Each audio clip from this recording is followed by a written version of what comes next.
Attention, comme tout à chacun, j'expérimente la vie. Je ne détiens pas la vérité, je te donne ma vérité résultant de mes lectures, de mes apprentissages et de mes différents ressentis en qualité de radiesthésiste. Je vais toujours te tutoyer afin de m'aider à me sentir plus proche de toi. N'oublie pas de t'abonner, d'activer la petite cloche pour ne rater aucun épisode et de liker la vidéo pour me soutenir et m'encourager à poursuivre la série. Le choix d'incarnation sur Terre est un processus complexe et profondément spirituel qui implique plusieurs facteurs, y compris l'âme elle-même, ses guides spirituels et les leçons qu'elle souhaite apprendre ou les missions qu'elle désire accomplir. Lorsqu'une âme décide de s'incarner sur Terre, elle ne fait pas ce choix de manière aléatoire. Le processus est guidé par les objectifs d'évolution spirituelle de l'âme, les expériences qu'elle souhaite vivre et les leçons qu'elle désire apprendre. Ce choix est également influencé par les relations karmiques et les accords d'âme établis avec d'autres âmes. Les guides spirituels jouent un rôle essentiel dans ce processus. Ce sont des entités spirituelles qui accompagnent l'âme tout au long de son voyage, de l'au-delà jusqu'à l'incarnation, et même au-delà. Leur mission est de conseiller et de guider l'âme pour qu'elle fasse les choix les plus bénéfiques pour son évolution. Avant l'incarnation, l'âme et ses guides planifient les grandes lignes de la vie à venir. Cela inclut les principaux événements, les relations clés et les moments cruciaux où l'âme devra faire des choix importants. Bien que l'âme conserve son libre arbitre, ses guides veillent à ce que les options qui se présentent soient en accord avec son objectif spirituel. Chaque âme qui s'incarne sur Terre a une mission de vie, un but fondamental qui guide son existence. La mission de vie est souvent liée à la guérison, à l'apprentissage de certaines leçons ou à l'accomplissement de tâches spécifiques pour contribuer au bien-être collectif ou à l'évolution de l'humanité. Vivre en alignement avec sa mission de vie conduit à un sentiment de plénitude et de satisfaction. Lorsque l'âme s'écarte de son chemin, elle peut ressentir de l'inconfort ou des obstacles, ce qui est souvent un signal de ses guides pour la ramener sur la bonne voie. Selon certaines traditions spirituelles, les âmes qui s'incarnent sur Terre peuvent porter en elles 5 blessures fondamentales qui influencent leur comportement, leurs relations et leur évolution spirituelle. Ces blessures sont souvent héritées de vies antérieures ou créées dans la vie actuelle, et elles jouent un rôle majeur dans la mission de vie et les leçons à apprendre. Les 5 blessures de l'âme sont 1. La trahison. Cette blessure se manifeste lorsque l'âme a vécu des expériences où elle s'est sentie trahie ou a trahi les autres. Cela peut entraîner une méfiance, une peur de l'abandon et une difficulté à s'engager dans des relations. 2. Le rejet. L'âme porte cette blessure lorsqu'elle a été rejetée dans des vies antérieures ou dans sa vie actuelle. Cela peut se traduire par une peur du rejet, un manque d'estime de soi et une tendance à éviter les relations profondes pour se protéger. 3. L'abandon. Cette blessure est liée à des expériences d'abandon où l'âme a ressenti un profond sentiment de solitude.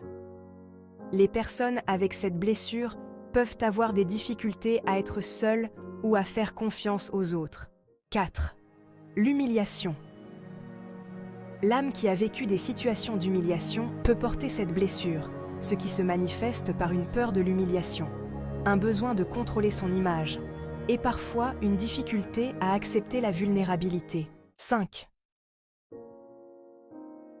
L'injustice. Cette blessure survient lorsque l'âme a vécu des expériences perçues comme injustes. Elle peut se traduire par une quête constante de justice, un besoin de perfectionnisme et une sensibilité exacerbée aux situations perçues comme inéquitables. La guérison de ces blessures est souvent une partie essentielle de la mission de vie de l'âme. Les guides spirituels aident l'âme à identifier ses blessures et à travailler à leur guérison à travers des expériences, des relations et des pratiques spirituelles. En surmontant ces blessures, l'âme évolue et se rapproche de son essence divine. Le choix d'incarnation, la mission de vie et les 5 blessures de l'âme sont profondément interconnectés dans le voyage spirituel de chaque être. Les guides spirituels jouent un rôle crucial dans ce processus, aidant l'âme à naviguer à travers ses expériences terrestres pour accomplir sa mission et guérir ses blessures. En comprenant et en travaillant avec ces concepts, chaque âme peut progresser sur son chemin de retour à la source. Le choix de ton incarnation est un acte prémédité, mûrement réfléchi. Mais tu vas sans doute me dire qu'il y a un problème dans ce raisonnement. As-tu planifié et choisi de te faire agresser? Voler? Violer? De perdre un enfant ou un proche? De divorcer? Est-ce que les enfants du tiers-monde ont choisi de travailler dans les mines? La guerre? Des parents violents ou maltraitants? La réponse est un grand oui, avec un grand mais. Je te laisse découvrir les raisons et je reviens vers toi.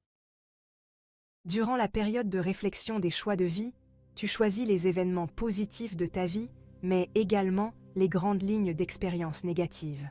Les expériences négatives peuvent résulter d'un accord d'âme. Par exemple, dans une autre vie, tu as fait un choix préjudiciable pour une âme.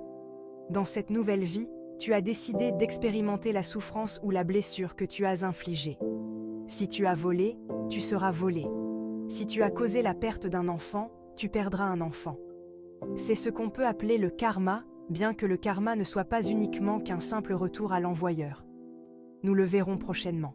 Si tu n'as pas d'accord d'âme, mais que tu as une blessure à traiter, tu as peut-être décidé de vivre un événement qui va inévitablement ouvrir la plaie de cette blessure afin de t'obliger à la traiter.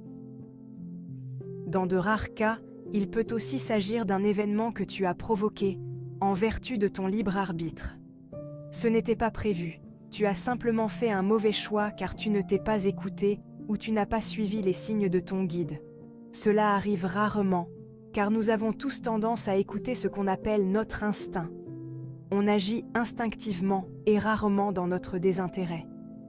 Les plans imaginés durant la phase de choix d'incarnation sont donc rarement compromis. Enfin, oui, une âme peut avoir choisi de travailler dans des mines, enfant.